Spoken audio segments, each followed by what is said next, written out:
now. He's very serious. So he worked on that department. That's one thing for sure. Well, he's very affable, very gregarious outside of the ring, but let's face it, once you step through the ropes of Pride Fighting Championships, it's all about business. And both fighters know they need to really acquit themselves well if they want to partake in the Pride Middleweight Tournament, which starts in April. And this matchup is underway here at the Saitama Super Arena, the opening fight of Pride 29.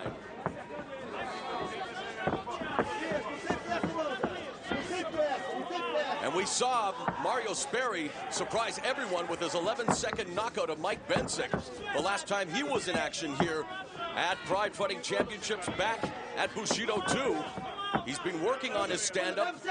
Again, a co-founder of Brazilian Top Team misses with that right hook, and now has the underhooks, does Yokoi over underhook here against the ropes, boss. Yeah, he wanted to go. He wanted to pick him up in between the legs, but Yokoi right away put his left arm underneath the right armpit of Mario Sperry, so he couldn't do it, which is very smart.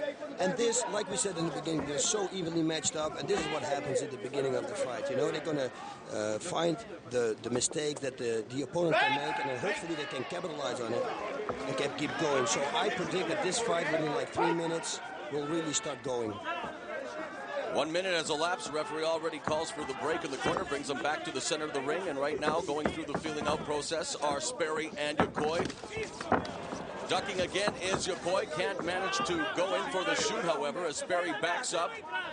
Yeah, it's strange. Yokoi should try to counter that punch. Mario comes with that right hand all the time. This is the second time he throws it.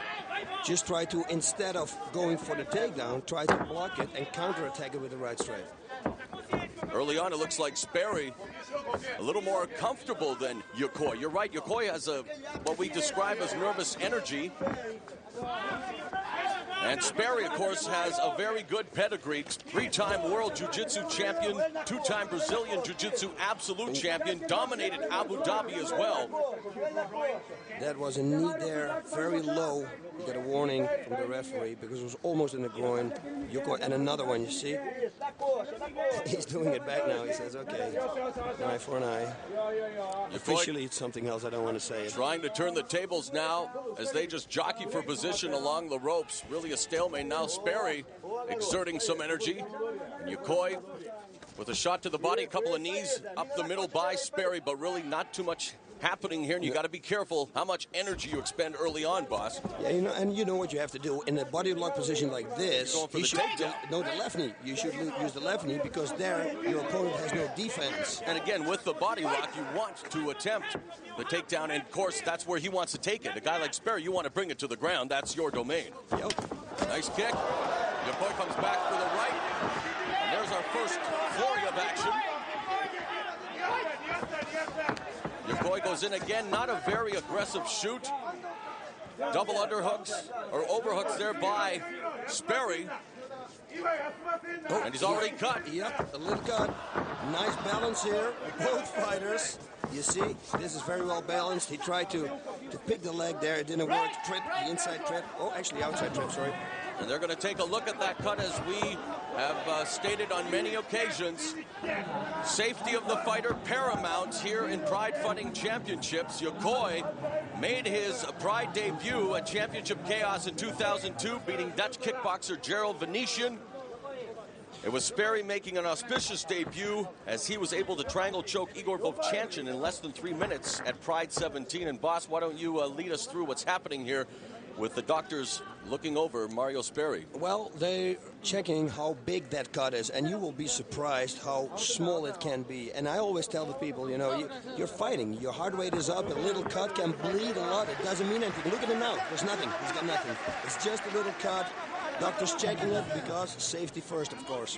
And it's not in a very dangerous part of the eye either. It's off to the side, where if it were over the eyebrow or over the top of the eye, it could cause him problems as his fight progresses. And now they resume the action. Nice overhand right there by Sperry, and back to the overhooks.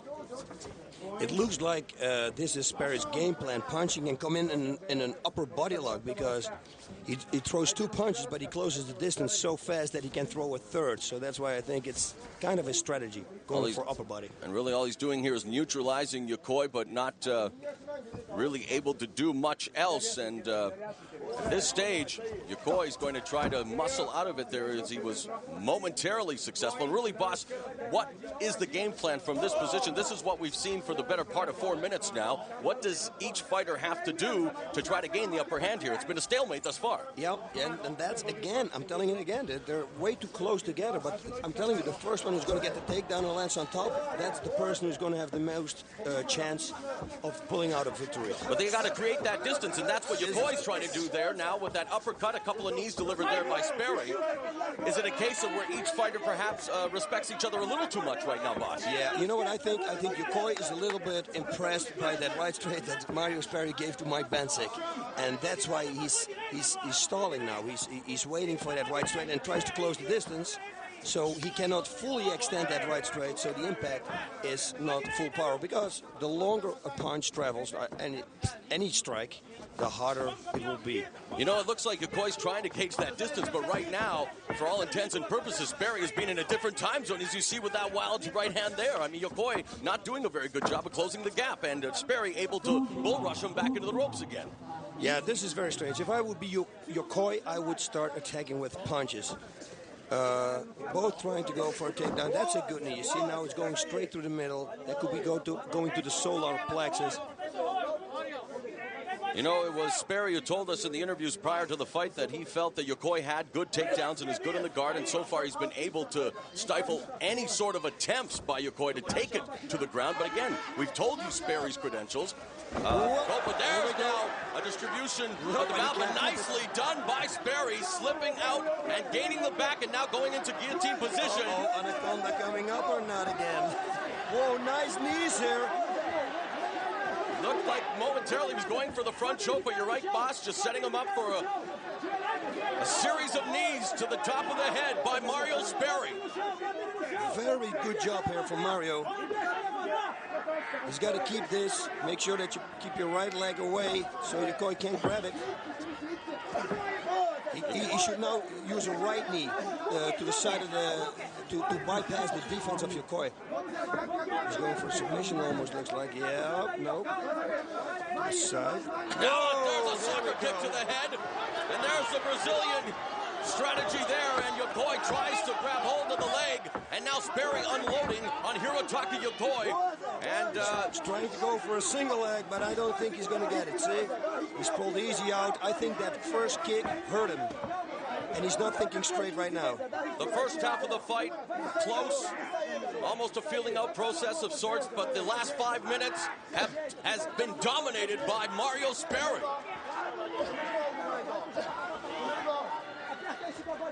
Whoa, look at this. Nice knee delivered by Sperry. Yeah, but it's all on the defense of Yokoi. Yokoi should look up and see what is coming at him so he can defend himself. Well, if he cannot defend himself intelligently, you know what is going to happen, and he better start to think about it, because in the last 3 minutes now, the referee looking on intently, and if he does not begin to react the way the referee wants him to, this fight could be stopped. And right now, he's not in the worst of trouble either. No, he's not in the worst of trouble. Actually, those knees, they could cause big trouble. But if I was Mario, I would go to the body now, to the side of the body with the knees. That could finish the fight. The kidney, and there on the other side is the spleen area. Now that soccer kick found its mark. But a lot of those knees, boss, were also hitting his arm. But it's like Yokoi's just turtling right now. He's not responding. That's the wrong thing to do. It's better to turn on your back, so at least you can see where the punches and the strike come from.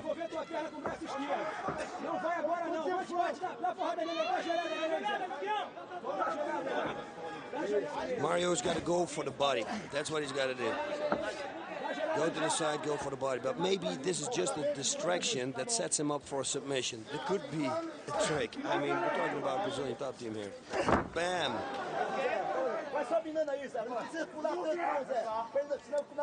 Yeah, Yokoi should escape this situation, because this doesn't look good on the judges' card. That's one thing for sure. And of course, in Pride, 1 10-minute round, 2 5-minute rounds. It's judged in its entirety. And the criteria is effort to finish the fight by either knockout or submission. That's what Mario Sperry seems to be doing now, with less than a minute and a half remaining in round 1. And now those knees are beginning to take their toll on the cranium of Hirotaka Yokoi, and Yokoi really putting up little defense other than to just turtle up right now, boss. Man, it's looking like he's going for that anaconda. He's setting it up for the defense. Let me see what he's doing. Just peppering him with those knees. He knows he's got only 1 minute left. His corner's probably shouting, finish this thing. Is Yokoi going to survive the final 60 seconds? 60 seconds of those knees. It's over. Oh, he has a big cut. He has pain. There's something wrong with his leg, too, which probably made him not escape. But hey, it was Mario Sperry on top. Difficult to get up.